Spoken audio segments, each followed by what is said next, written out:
dizinde olmadı çanget, sürüldü 7 kadem. Dilinde vay bala vay, hey elini seslerdi. Cavan oğul ölüm çok çetindir her atıyor. Allahu Ekber. Cavan oğul ölümü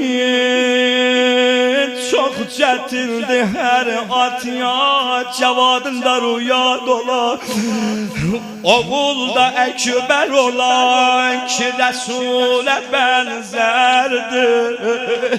Geldim metlebime ha, oturdu başı tarafında, başını alıp dizine alar silübdü kanı dişinden, öperdi ilerdi. Okumuşam buna göre oğul cenazesi yüzüde şemadet ettiler.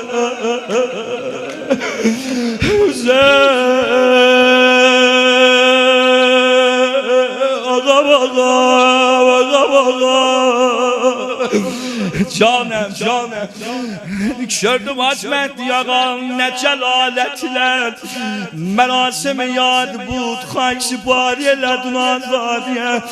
Ama tamam alemler kurban ola rehberimiz Hüseyin'e. Oğul cenazesi yüzünden şemadet eylediler. Eya İmam-ı Zaman kim çeker bele derdi.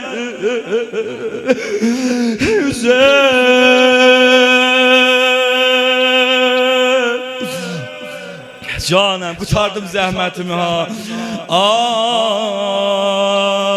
Bir zaman baktı gördü Allah, el çalıp düşmanlar hele yünler. Ele yana yana dedi oğul, ağlıram düşman içinde, sana hatir gözüne.